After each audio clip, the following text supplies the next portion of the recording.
ગિરનારના અંબાજી મંદિર અને ભીડભંજન મહાદેવ મંદિરના ગાદીના વિવાદ વચ્ચે હવે દત્ત શિખર મંદિરને લઈને પણ વિવાદ વકર્યો છે। ભૂતનાથ મહાદેવ મંદિરના મહંત મહેશ ગીરીએ ચીમકી ઉચ્ચારી છે કે જો તંત્ર પોતાની ભૂલ નહીં સુધારે તો ગુજરાત જ નહીં રાજસ્થાન અને મહારાષ્ટ્ર સુધી આ વિવાદની આગ ભભૂકશે। શુક્રવારે જૂનાગઢ કલેક્ટર દ્વારા અંબાજી મંદિર ભીડભંજન મહાદેવ મંદિર તથા દત્ત શિખરના વહીવટદાર તરીકે મામલતદારની નિમણૂક કરી દેવાઈ। આ સાથે જ વિવાદ શરૂ થયો।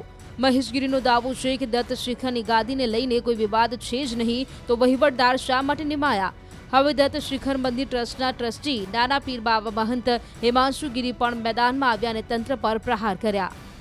અત્યારે હાલમાં અંબાજી મંદિર, દત્ત શિખર અને નીલકંઠ મહાદેવ મંદિરમાં હું મહંત છું। દત્ત શિખરમાં અત્યારે પેલા 3 ટ્રસ્ટી હતા, જેમાં બ્રહ્મલીન તનસુખગીરી બાપુ થતા અત્યારે 2 ટ્રસ્ટી અમે હયાત છીએ। અંબાજી મંદિરમાં 2 ટ્રસ્ટી છીએ, એક હું અને એક બ્રહ્મલીન તનસુખગીરી બાપુ, બરોબર। હવે વહીવટી તંત્રએ જે કાર્ય કર્યું છે, જે કબજો કર્યો છે તે ગેરકાયદેસર રીતે છે।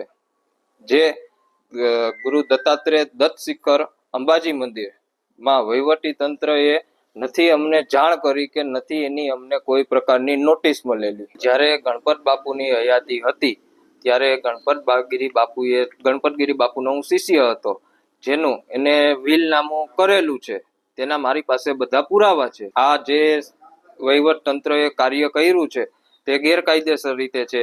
અંબાજી મંદિરમાં 2 ટ્રસ્ટી હતા, તેમાંની એક ટ્રસ્ટીની અત્યારે હયાતી નથી, તો નાના પીર બાવા તરીકે હું હયાતી છે મારી, તો તેનો વહીવટ કરવાનો પૂરેપૂરો હક મને છે, જેની મને કોઈ પ્રકારની જાણ કરવામાં આવેલી નથી કે નથી સરકાર વહીવટ તંત્ર દ્વારા મને કોઈ પ્રકારની નોટિસ મળેલી નથી।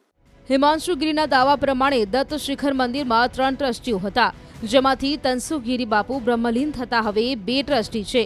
આ 2 ટ્રસ્ટીમાં તેઓ પોતે તથા મહેશ ગીરી છે। એવામાં અહીં વહીવટદાર નીમવા અયોગ્ય છે। જૂનાગઢમાં ગિરનાર શક્તિપીઠ અંબાજી મંદિરના મહંત તનસુખગીરી બાપુ 19 નવેમ્બરે બ્રહ્મલીન થયા ત્યારથી વિવાદે વેગ પકડ્યો છે। બાપુની સમાધિ યાત્રા દરમિયાન જ ગાદીને લઈને વિવાદ શરૂ થયો હતો। મહેશ ગીરીએ હોસ્પિટલના બિછાને પડેલા તનસુખગીરી બાપુના અંગૂઠા અને સહીઓ લીધી હોવાના આરોપ છે। બીજી તરફ ભવનાથના મહંત હરિગીરીએ પ્રેમગીરીની ચાદર વિધિ કરી દીધી। આ વિધિથી તનસુખગીરીનો પરિવાર નારાજ થયો અને વાંધો ઉઠાવ્યો।